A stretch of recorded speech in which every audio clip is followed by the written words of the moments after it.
Alright guys, ako'y nagbabalik. Ngayon guys, wala tayong mga ganap kasi nga alam mo naman, meron tayong bagyo.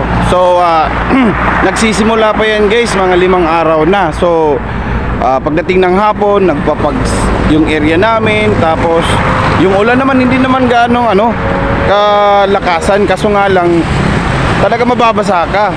Kaya wala akong ganap ngayon guys. So ito na lang guys, dadaling ko na lang kayo sa aking lupa.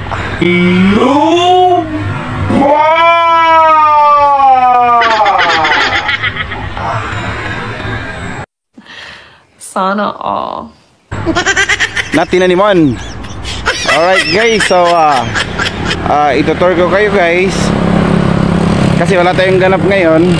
Papakita ko sa inyo yung una kong vlog kasi guys, yung pagtanim namin nitong mais. Ngayon bali nitong December 29 kasi i-harvest na namin kasi nga masyado na siyang kailangan na talaga. Hindi lang namin siya hina-harvest ngayon kasi nga panay ulan, baka masira lang din, so masayang. So habang wala pang time din kasi puro may ganap yung mga tauhang ko. Parang may naamoy ako hindi maganda. Di totoo yan. So ako muna yun ngayon, no? So guys, ito yun. Yan guys. So yan. Hanggang dun guys, hanggang dun. Doon, kung napapansin nyo guys, ito. Yung puno na to ng nyug, hanggang dyan yung mais. Yan. Doon naman sa kabila guys, tinaniman naman namin ng ng tawag nito, kamuting kahoy. Alright, so yun nga lang, imbis na 1 hektarya yung mais at saka 1 hektarya naman yung kamuting kahoy, nagkakaroon tayo ng changes kumbaga guys, tanga talaga. Kasi nga doon sa area ng ng kamuting kahoy is madadaan siya ng tubig. So bali naging kalahati na lang yung tanim. Naging kalahati na lang. So yung mais natin guys is naging 1 hektarya at saka kalahati. So okay na rin yung ganun guys, kaysa ma-failure lahat, no? So tara guys, samahan mo ko sa aking kalupaan. Sana all. Kaya nga ako doon, di ba? Doon pakito. Kasi nga may lupa naman ako. Di totoo yan. Ha? Yun nga lang hindi sa akin.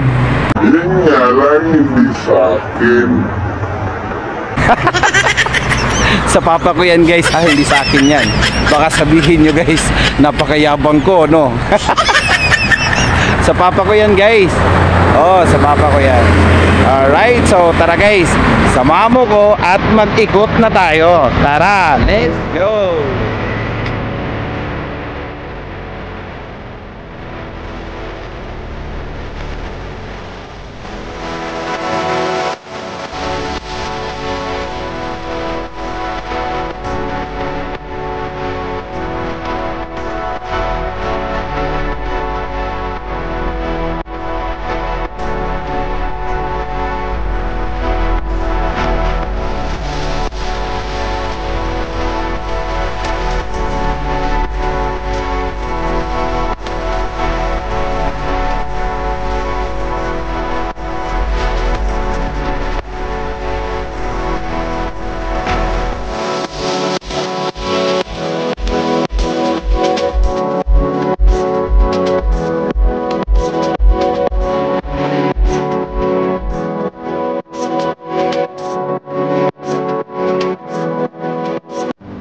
Ayun na guys, so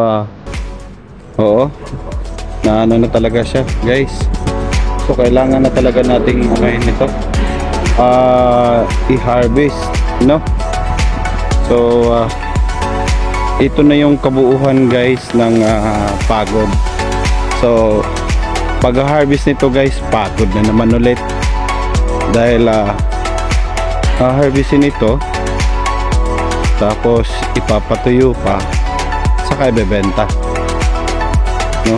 So hindi pa namin hina-harvest sa ngayon kasi nga panay ulan kasi guys. May bagong bagyo kasing dumarating kaya nag-aalangan kasi kami, no?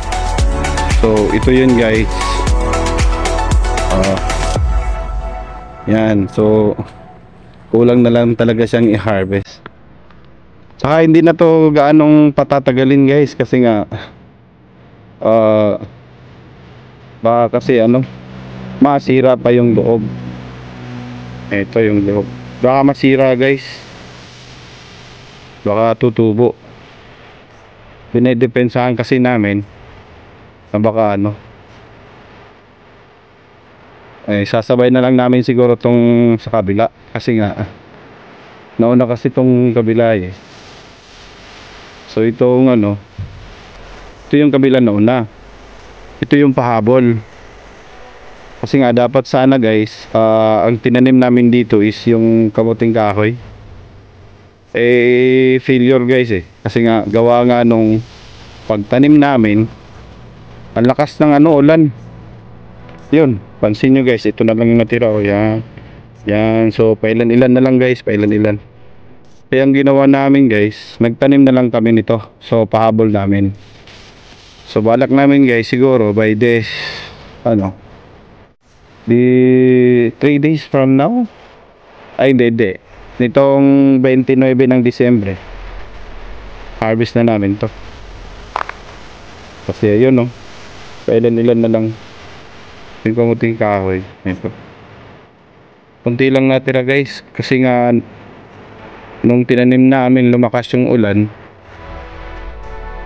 nabulok yung binhi doon sa mismong loob ng dun sa lupa kasi nga to guys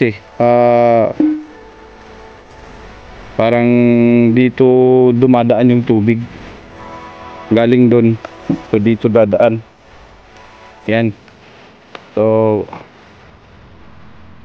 yan guys,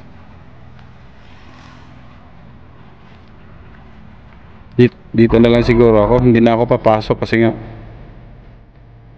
nga tingnan nga natin yung dulo kasi kalahati lang nung pangalawang hektarya yung tinaniman namin yan. Gusto nyo ng buko guys, marami dito. Yan lang na rin yung natira kasi masira.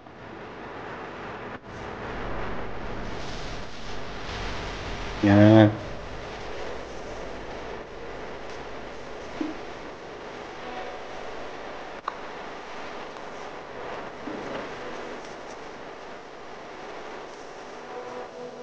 Yan, so hanggang dito lang siguro yung mais. Yan. Lindong kasi guys, yung doon yun guys, mga kamuting kahoy. Tumaas na yung tumaas na yung mga damo, so kailangan ng linisin na naman ulit. Yun. Ayan, hanggang dito lang yung mais guys. Kasi 1 hektarya to guys sana yung 1 hektarya. Yan, hanggang doon. Yan. 1 hektarya ng kamuting kahoy. Tas yung doon sa kabila naman guys, 1 hektarya naman ng mais. So nangyayari kasi guys, dito hanggang dito na area na to, hanggang doon sa nakikita nyo may mga parang may mga green pang mais. Hanggang dito kasi yung baha guys. Dito dumadaan hanggang doon papunta doon. Tapos yung mga binhi dito na area guys, nabubulok yung iba. Kaya ginawa na lang namin tinaniman na lang namin ng mais para hindi naman masayang yung iba. Kasi yung kamuting kahoy guys, 1 taon pa to 1 taon. Oo. So mag-iikot pa tayo guys. Yan.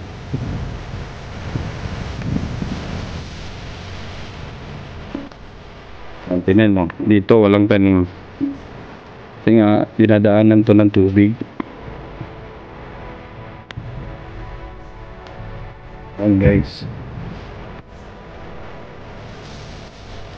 kahit nga mais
So guys, dito nagtatapos ang ating pag-iikot sa aking mga kalupaan at sa aking mga tanim, no? No? Meron din ako mga okra dito, guys. Tsaka ano. So, yun na nga, guys. Maraming salamat sa inyong panunood at saka huwag niyong kalimutan, guys. Patusok naman dyan at saka pa-subscribe na rin sa mga hindi pa nakasubscribe. Click nyo na naman yung ano guys, yung bell all para updated kayo guys sa aking mga adventure sa buhay. Alright, so yun na guys. Maraming salamat sa inyong panonood. Bye bye. Hanggang sa susunod nating pagkikita.